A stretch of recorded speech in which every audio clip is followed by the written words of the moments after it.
ആഴക്കടലിൻ്റെ അങ്ങേക്കരയിലായി നേരം വെളുക്കുന്ന മേട്ടിൽ.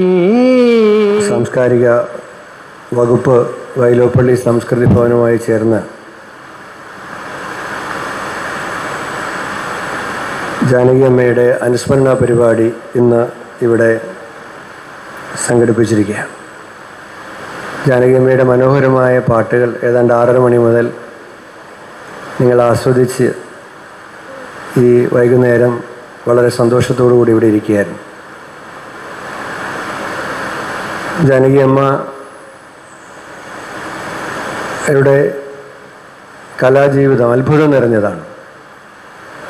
ഏതാണ്ട് 60 വർഷത്തോളം ചലച്ചിത്ര ഗാന രംഗത്ത് അവർ നിറഞ്ഞു നിന്നു. കേരളം രൂപീകരിച്ച വർഷം ആദ്യത്തെ പാട്ട് പാടി 1957. 2016 വരെ പാടി. 2016 റിട്ടയർമെൻറ്റ് പ്രഖ്യാപിച്ചെങ്കിലും പിന്നീട് ഒരു തമിഴ് സിനിമയിൽ 2018 റിട്ടയർമെൻറ്റ് പ്രഖ്യാപിച്ചതിന് ശേഷവും പാടി. 4 ദേശീയ പുരസ്കാരങ്ങൾ, 33ഓളം സംസ്ഥാന പുരസ്കാരങ്ങൾ, കേരളത്തിൽ നിന്ന് തന്നെ 11 പുരസ്കാരം ജാനകി അമ്മയ്ക്ക് ലഭിച്ചിട്ടുണ്ട്. ജാനകി അമ്മ നമ്മെ വിട്ടുപിരിഞ്ഞ വാർത്തകൾ വന്ന സമയത്താണ് പലരും മനസ്സിലാക്കുന്നത്, തമിഴ്നാട്ടിലുള്ളവർ വിചാരിച്ചിരുന്നത് അവർ ജാനകി അമ്മ തമിഴ്നാട്ടുകാരിയാണെന്നാണ്. കേരളത്തിൽ ഒരുപാട് പേർ മലയാളിയാണെന്ന് ധരിച്ചിട്ടുണ്ടായിരുന്നു. കർണാടകക്കാർ ഉറപ്പിച്ചു വച്ചിരുന്നു. കാരണം അവരുടെ ഏറ്റവും വലിയ പുരസ്കാരങ്ങളെല്ലാം ജാനകി അമ്മയ്ക്ക് ലഭിച്ചിട്ടുണ്ട്. പക്ഷേ ആന്ധ്രാപ്രദേശിൽ ജനിച്ചെങ്കിലും എല്ലാവരും അവരുടേതാണെന്ന് കരുതിയ വ്യക്തിത്വമായിരുന്നു ജാനകി അമ്മയുടെ. ഏത് ഭാഷയിൽ പാടിയാലും ആ ഭാഷയുടെ ആത്മാവിൽ തൊട്ട് പാടുവാനുള്ള അസാധാരണമായ കഴിവ് ജാനകി അമ്മയ്ക്കുണ്ടായിരുന്നു. ഭാഷയുടെ ആത്മാവിൽ തൊടുക എന്നത് മാത്രമായിരുന്നില്ല. അപ്പോൾ ചലച്ചിത്ര ഗാനങ്ങൾ ആലപിക്കുന്ന സമയത്ത്, ഞാൻ ഇത് പറയുന്നത് ഇത്രയും വലിയ മനുഷ്യരുടെ മുമ്പിൽ നിന്നാണ് ഞാനിത് പറയുന്നതെന്ന് എനിക്ക് നന്നായിട്ട് അറിയാം. എങ്കിലും ഉദ്ഘാടകനായി ക്ഷണിച്ചതുകൊണ്ട് പറയേണ്ടി വരുന്നതുകൊണ്ട് പറയുന്നതാണ്. ചലച്ചിത്ര ഗാനം പാടുമ്പോൾ മനോഹരമായി പാടുക എന്നത് മാത്രമല്ല, ആ കഥാസന്ദർഭം ആവശ്യപ്പെടുന്ന വികാരങ്ങളെ കൂടി ഉൾക്കൊണ്ടുകൊണ്ട് പാടേണ്ടി വരും. അത് ആ നിലയിൽ. അപ്പോൾ കുട്ടി പാടുന്നതായിട്ടാണ് ജാനകി അമ്മ സിനിമയിൽ പാടുമ്പോൾ കുട്ടി പാടുന്നത് പോലെ തന്നെ ഒരു കുട്ടിയെ, ഒരു പ്രായം കുറഞ്ഞ ഒരു ഗായികയെ ഈ പാട്ട് പാടാൻ വേണ്ടി വിളിക്കുമ്പോൾ എങ്ങനെയാണോ പാടുന്നത് അതുപോലെ ജാനകി അമ്മയ്ക്ക് പാടാൻ പറ്റും. ഭക്തിഗാനം ആലപിക്കുമ്പോൾ വേറൊരു തലത്തിൽ നിന്നും അനുഭവത്തിൽ നിന്നുകൊണ്ടും അത് പാടും. അപ്പോൾ എം ജി രാധാകൃഷ്ണൻ ചേട്ടൻ സംഗീതം ചെയ്ത് പൂവച്ചൽ ഖാദർ സാറ് എഴുതിയ നാഥാ നീ വരും കാലച്ച പാടുമ്പോൾ അതിൻ്റെ എല്ലാ വൈകാരികമായ അംശത്തെയും ഉൾക്കൊണ്ടും സ്വീകരിച്ചുകൊണ്ടും പാടും. അതായിരുന്നു ജാനകി അമ്മ. ഒരാൾ 60 വർഷമൊക്കെ ഒരു മേഖലയിൽ നിൽക്കുക, റിട്ടയർ ചെയ്തു എന്ന് പറഞ്ഞതിന് ശേഷവും വീണ്ടും ആളുകൾ പാടാൻ ക്ഷണിക്കുക, പാടുക എന്നൊക്കെ പറയുന്നത് ഇതുകൊണ്ട് മാത്രമാണ്.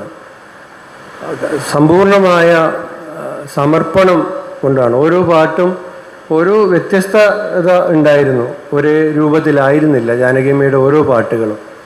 ഞാൻ ദീർഘമായി ഒരുപാട് ആ മേഖലയിലുള്ള ഓമനക്കുട്ടി ടീച്ചർ മുതൽ ഇങ്ങോട്ടുള്ളവരുള്ള വേദിയിൽ ഞാൻ ഒരുപാട് നേരം സംസാരിക്കുന്നത് ഔചിത്യമല്ല. ഞാൻ ഇങ്ങോട്ട് വരുന്ന വഴിയിൽ വയലാർ ശരത്ചന്ദ്രവർമ്മയായിട്ട് സംസാരിച്ചു. അപ്പോൾ പറഞ്ഞു, 2004 ലാൽ ജോസിൻ്റെ ഒരു സിനിമയിൽ ജാനകി അമ്മയെ ഒരു പാട്ട് പാടി. അപ്പം ഞാനത് ചോദിച്ചു, അങ്ങോട്ട് ചോദിച്ചു എന്താണ്. അപ്പം ജാനകി അമ്മയെ കൊണ്ട് പാടിച്ച് അപ്പം പാട്ടിങ്ങനെയാണ്, ഞാൻ പാടുന്ന പോലെ ആയിരിക്കത്തില്ല, എന്നാലും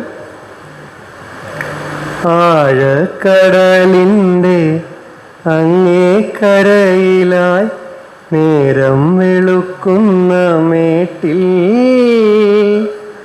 അമ്പിളി മാമനെ പോലെൻ്റെ മാറിലായി ഒട്ടി കിടക്കുന്ന മുത്തേ, കണ്ണിലായെണ്ണ ഒഴിച്ചു കൊണ്ടെത്ര നാൾ കാത്തിരുന്നു ഞാനിരുട്ടിൽ.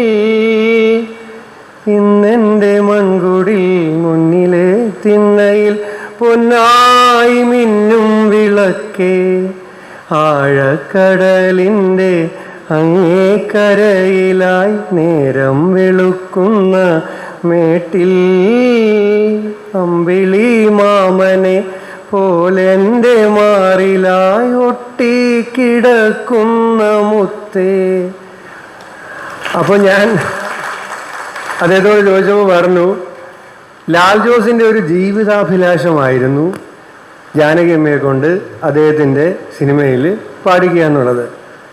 അപ്പോൾ ഈ കടലും മുത്തശ്ശിപ്പാട്ടും സുകുമാരിയമ്മയാണ് സീനിൽ വരുന്നത് ഒക്കെ ചേർന്ന് വന്നപ്പോൾ ജാനകി അമ്മയോട് പറയുകയും വിദ്യാസാഗർ സംഗീതം ചെയ്ത് ആ പാട്ട് വരികയും ഉണ്ടാവുകയും ചെയ്തു.